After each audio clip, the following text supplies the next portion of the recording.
Hello বন্ধুরা, এখন আমি রাজশ্রী প্রোডাকশনের নতুন ওয়েব সিরিজ বড়া নাম করে তার রিভিউ করতে চলেছি। আছে টোটাল 9টা এপিসোড এবং ডিউরেশন প্রচণ্ড বড় বড়, মিনিমাম বোধহয় 32 মিনিট এবং মোটামুটি একটা অ্যাভারেজ ধরলে 50 মিনিটের মতো থাকছে। লাস্ট এপিসোডটা 1 ঘন্টা 22 মিনিট। ও বলতে গেলে বিশাল বড় একটা শো বানিয়েছে। এবং কেমন হলো, সুরজ বাড্ডাতিয়া এই শো রানার, বাট সে নিজে ডিরেক্ট করেনি। বাট এখানে যারা যারা রয়েছে তাদের মধ্যে অনেকেই আপনারা চেনেন। রাজেশ তাইলাংকে চিনতে পারেন, করণজিৎ সিংকে চিনতে পারেন, এবং যারা লিড রয়েছে তারা যেহেতু নতুন প্লেয়ার, তো তাদের দেখতেও কিন্তু বেশ ভালো লাগছে। গল্প যদি আমি ছোট্ট করে বলি, এখানে দুটো ফ্যামিলি, অবশ্যই ছেলে ফ্যামিলিরা তারা বেশি পয়সা পান, তাদের বড় মিষ্টির দোকান রয়েছে, মানে বড় দোকান, এবং মেয়েদের ফ্যামিলিও তাদেরও অর্থমান জায়গায় রাশি কাজ যখন বড় বড় জিনিস তো হবে, সেট হবে। এবার এদের মধ্যে সম্পর্কটা কীভাবে আসছে, তার আগে এদের মধ্যে সম্পর্ক মানে অ্যারেঞ্জ ম্যারেজ করার জন্য তারা অ্যাপ্রোচ করছে। এবার অ্যাপ্রোচ করার পর তারা প্রথমে জানতে পারছে না যে এরা একে অপরকে চিনত। এবার এই চেনার গল্পটা কীভাবে ছিল, সেই সময়টা এমন সময় যখন লকডাউন হয়েছিল, তাদের মধ্যে কী এমন ঘটনা ঘটেছিল যেটা তারা ফ্যামিলিকে জানাতে পারছে না। কারণ দুজনের ফ্যামিলি প্রচণ্ড স্ট্রিক্ট ইন দ্যাট সেন্স, মানে বলা যায় একটু মানে ওই ওয়েল রেপুটেড, বা বলা যায় এরকম জিনিস আমাদের ফ্যামিলিতে হয় না, যেরকম জিনিসটা আমরা শুনে থাকি। তো সেরকমই একটা কন্ডিশন। তো এবার তারা যখন এটা জানাচ্ছে, তখন তাদের মধ্যে এই সম্পর্ক কি থাকছে নাকি সম্পর্কটা ভেঙে যাচ্ছে।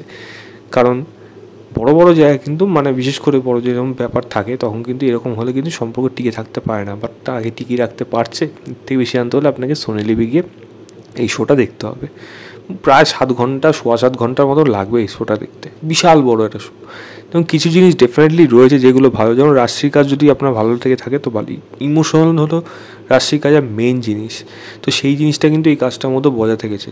অনেক ভালো জিনিসও রয়েছে, আবার খারাপ জিনিসও রয়েছে। ভালো জিনিসটা কি, রাজশ্রীর কোর ইমোশন, যেটা আপনাকে চোখে জল আনতে বাধ্য করবে, এবং সেখানে বিশেষ করে ড্রামার পোর্শন যেরমভাবে শ্যুট করা হয়েছে, পারফর্ম করা হয়েছে, সেখানে ক্যামেরা যাবে স্লোলি মুভ করছে, সেগুলো কিন্তু আপনার সঙ্গে ব্যাকগ্রাউন্ড মিউজিক আপনাকে কিন্তু চোখে জল আনতে বাধ্য করবে। কারণ সিচুয়েশনগুলো এমনভাবে এখানে ডিজাইন করা হয়েছে, অনেক সময় নিয়ে অনেক স্পেস দিয়ে এইগুলোকে ডিজাইন করা হয়েছে বলে এগুলো আরও বেশি এফেক্ট করতে শুরু করে, কারণ আপনি যখন রিলেট করতে পারবেন। তবে আমি এটাও বলবো যে এটা কিন্তু সম্পূর্ণ না যে পুরোপুরি এরকমই হবে।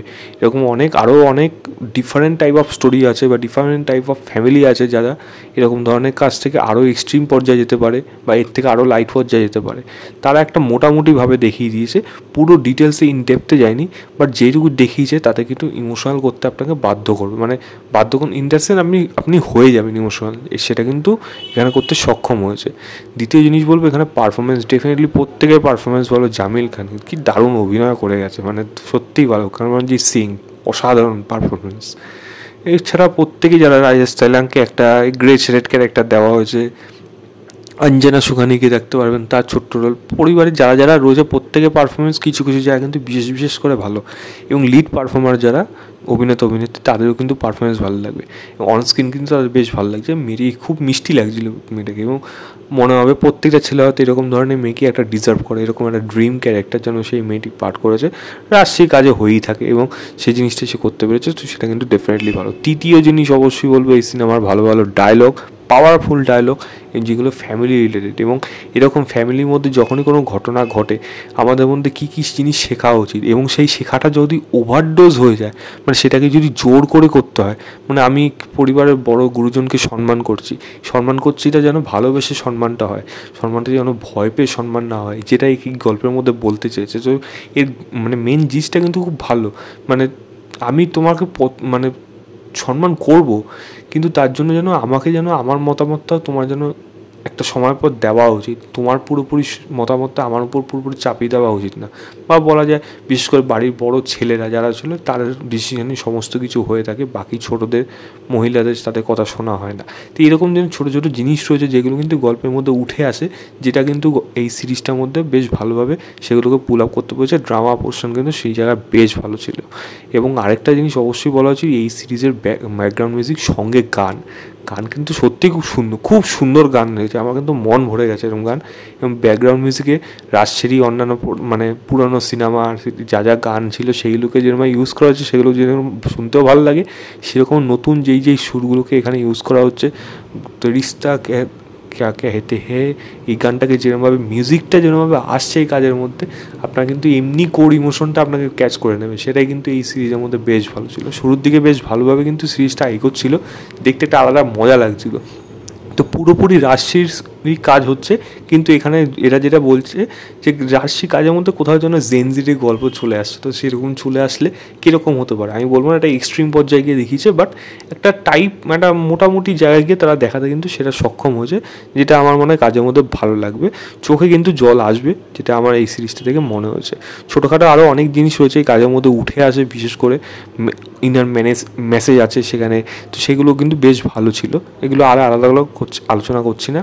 খারাপ জিনিস যদি বলি, এই সিরিজটা একটা মানে দেখুন গল্প তো প্রেডিক্টেবল, তো সেটা আমাকে জেনেই বসে আছে।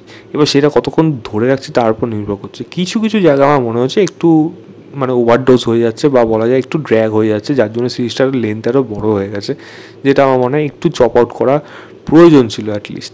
এবং যেটা বললাম ইন ডেপথে অনেক কিছু যায়নি, অনেক কিছু ওপর দিয়ে, যেহেতু রাজশির কাজ তো বেশি ডার্ক বা বেশি মানে এক্সট্রিম পর্যায়ে গিয়ে বা প্রচণ্ড গ্রে শেডে গিয়ে এমন কিছু দেখাতে পারিনি যেটা আরও বেশি রিলেভেন্ট হয়ে যেত, এবং আরও অনেক ব্যাপারে মানে ফ্যামিলির ব্যাপারে অনেক কিছু জানা যেতে পারতো, যেটা আমার মনে হয় এই কাজটার মধ্যে একটু হলেও মিস করে গেছে।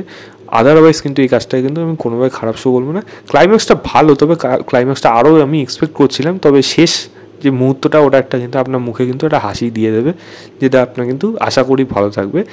খুব এক্সট্রাঅর্ডিনারি ক্লাইম্যাক্স হয়ে যাবে এটা হয়েছে আমি সেটা বলবো না, খুবই টিপিক্যাল ক্লাইম্যাক্স হয়ে গেছে, খারাপ হয়নি, তবে আরও আমি এক্সপেক্ট করছিলাম এটার থেকে অনেকটা বেশি, এটাই জাস্ট বলার ছিল। তো আপনার কি এই শোটা দেখতে পারেন, আমার কিন্তু বেশ ভালোই লেগেছে এই শোটা দেখতে। হ্যাঁ, রাজশি কাজ যেরকম এক্সপেকটেশন থাকে সেরকমই লেগেছে, আরও কিছু থাকলেও তো খুবই ভালো শো হয়ে যেতে পারতো, এটাই জাস্ট বলার ছিল। আমি এই শোটাকে 3.25 দেবো, আউট অফ 5 বলবো। সুনীল ভাই যান, গিয়ে দেখুন, দেখে জানাবেন আপনাদের কেমন লেগেছে। তো এই ছিল আমার ওভারঅল রিভিউ অফ বড়া নাম করেঙ্গে। ভিডিওটা ভালো লাগে লাইক শেয়ার, চ্যানেলটাকে অবশ্যই সাবস্ক্রাইব করে দেবেন। বাই।